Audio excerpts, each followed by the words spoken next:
Baik pemirsa New KNI TV dimanapun Anda berada, kali ini saya ingin mengungkap atau menceritakan kembali kisah yang cukup melegenda khususnya bagi orang Jawa, yaitu Aryo Penangsang. Aryo Penangsang sendiri dalam usaha memperjuangkan haknya sebagai Raja Demak, justru dia tewas dalam pertempuran itu. Sebenarnya kalau Aryo Penangsang sendiri berpikir jernih, berpikir dulu sebelum melakukan tindakan, tentunya ceritanya akan lain. Dalam arti, kalau Penangsang itu berpikir sebelum bertindak, tentunya ceritanya akan lain. Inilah cerita sejarah peperangan Aryo Penangsang yang akhirnya membawa kematiannya.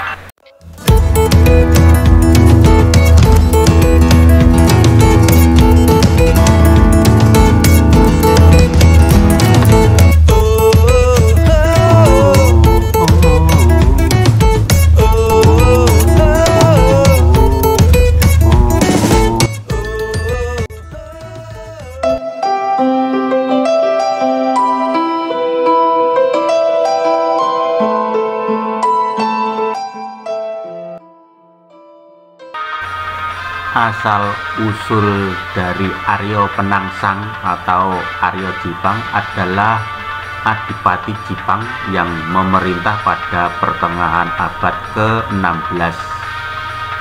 Riwayat mengenai Aryo Penangsang ini tercantum di berbagai babat Tanah Jawi atau babat Demak abad ke-19. Dalam babat Tanah Jawi dikisahkan karakter Aryo Penangsang yang sebagai pribadi yang berkarakter keras, berkarakter kejam, berkarakter kurang hati-hati, gerusa-gerusu, namun memiliki kesaktian yang sangat tinggi. Aryo Penangsang ini adalah murid kesayangan dari Sunan Kudus.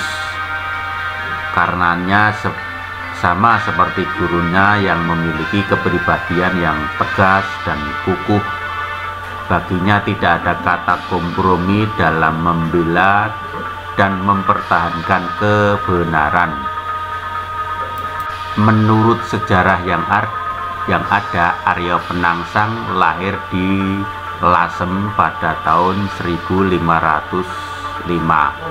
merupakan putra pertama Pangeran Surowiyoto atau Raden Kikin, atau sering disebut juga sebagai Pangeran Sidoleben, putra dari Raden Patah Raja Demak Bintoro. Kisah Aryo Penangsang sendiri dimulai dari Pangeran Surowiyoto atau Raden Kikin, yaitu ayahanda Aryo Penangsang, memiliki dua anak orang putra yang bernama Raden Aryo Penangsang dan Raden Aryo Mataram. Sedangkan Trenggono atau saudaranya Raden Kikin memiliki putra pertama bernama Raden Mukmin atau yang disebut juga sebagai Sunan Prawoto. Mukmin atau Sunan Prawoto dikisahkan membunuh Raden Kikin sepulang sholat Jumat di tepi sebuah sungai di Lasem dengan menggunakan keris Kiai Setan Kober yang membuat Trenggono menjadi Sultan Demak ketiga. Sejak saat itu Raden Ginting terkenal sebutan Pangeran Sekar Sedolepen. Jadi karena ayahnya dibunuh oleh Sunan Prawoto yang menjadi Sultan Demak ini, maka Arya Penangsang ingin balas dendam menuntut kematian dari sang ayahnya ini. Konflik intern kerajaan Demak terjadi karena dendam Arya Penangsang kepada Sunan Prawoto yang telah membunuh ayahnya Pangeran Sekar Sedolepen. Konflik juga diperparah dengan ekstern kerajaan Demak muncul karena saling mendukung dari para wali yang memilih pengganti dari Sultan Trenggono menurut masing-masing para wali. Sebenarnya kalau dirunut silsilahnya, Arya Penangsang memang berhak menduduki takhta Demak. Ketika Sultan Patah, pendiri kerajaan Demak, saat berkuasa di kerajaan Demak, dia mempunyai putra yaitu Pati Unus, Suryowiyoto atau ayahnya Arya Penangsang, Trenggono, Kaduruan, dan Ratu Mas. Ketika Sultan Patah meninggal, yang berhak menduduki takhta Demak adalah Pati Unus. Tetapi sayang, Pati Unus setelah naik tahta beberapa tahun meninggal dunia dan tidak berputra. Untuk pengganti Raja Demak seharusnya Pangeran Suryowiyoto. Hanya saja sebelum Suryowiyoto meninggal dunia, pembunuhnya diketahui utusan Pangeran Prawoto atau putra dari Trenggono.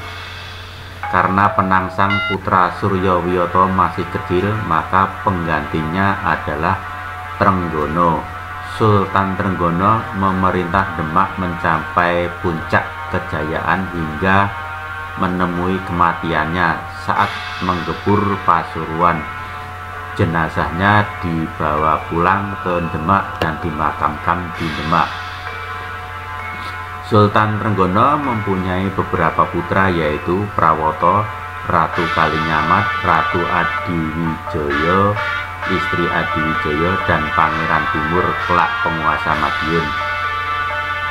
Sepeninggal Sultan Trenggono, para sesepuh ulama mengangkat Prawoto naik tahta menggantikan ayahandanya menjadi Raja Demak. Bagi para ulama, Prawoto sudah selayaknya jika naik tahta karena dia anak pertama dari Sultan Trenggono. Saat Arya Penangsang dewasa, dia menjadi Adipati Jipang Panolan karena mewarisi tahta ibunya, karena Suryowiyoto menikah dengan putri Jipang. Ketika terjadi suksesi di Demak sepeninggal Sultan Trenggono, itulah Arya Penangsang menuntut haknya karena menurut tahta Demak harus jatuh ke tangannya, sebab dia adalah putra Pangeran Suryowiyoto, pewaris tahta Demak setelah meninggal Pati Unus. Cara Arya Penangsang meraih tahtanya dengan kekerasan, yaitu dengan membunuh Sunan Prawoto dengan keris. Kiai Brongot melalui utusannya sebagai balas dendam karena Sunan Prawoto, aktor intelektual, terbunuhnya Pangeran Suryowiyoto ayahandanya. Tidak berhenti di situ, Arya Penangsang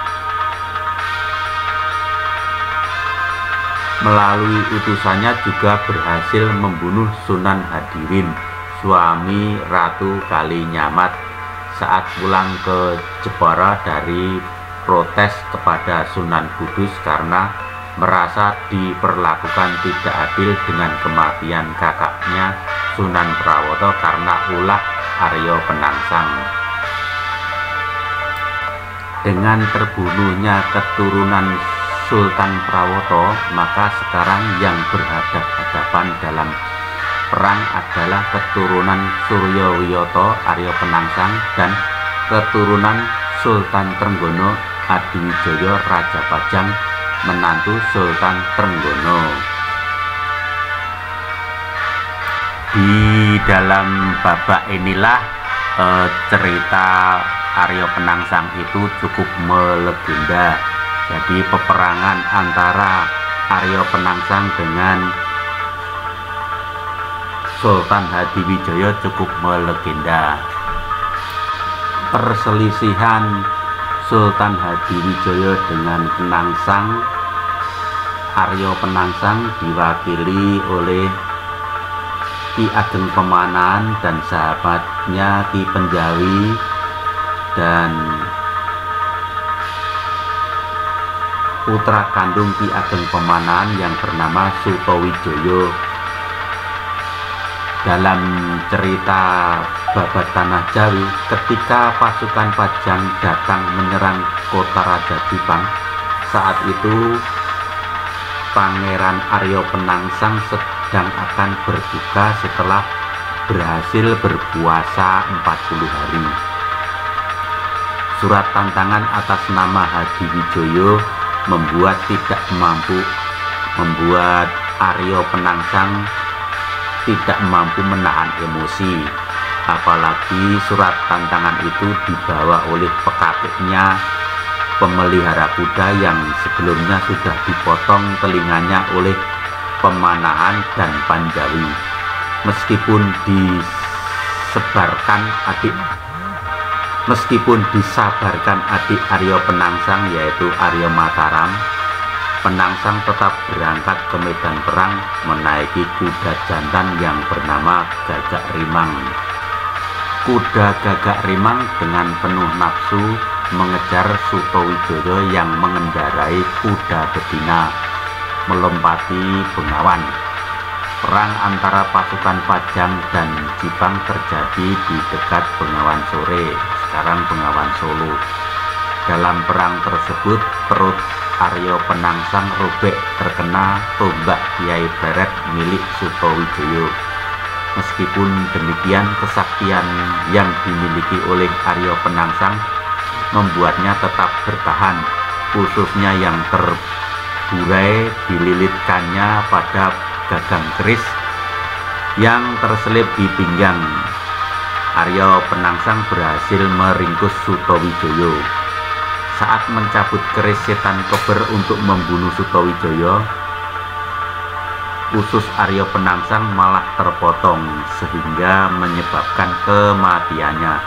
Dalam pertempuran itu, Ki Mentaun atau Patih Jipang tewas pula, sedangkan Arya Mataram dan istrinya serta beberapa kerabat berhasil meloloskan diri ke Palembang. Itulah sekelumit dari perjuangan Arya Penangsang menuntut haknya untuk menjadi Sultan Demak karena ketidaksabarannya, karena tidak mempunyai perencanaan yang baik, maka Arya Penangsang menemui ajalnya dalam peperangan itu. Sebenarnya kalau Arya Penangsang itu menuruti nasihat-nasihat yang disampaikan Sunan Kudus dan lebih memiliki kesabaran, tentunya ceritanya akan lain. Karena sebenarnya Arya Penangsang itu memiliki kesaktian yang sangat tinggi, diceritakan dalam Babat Tanah Jawi itu.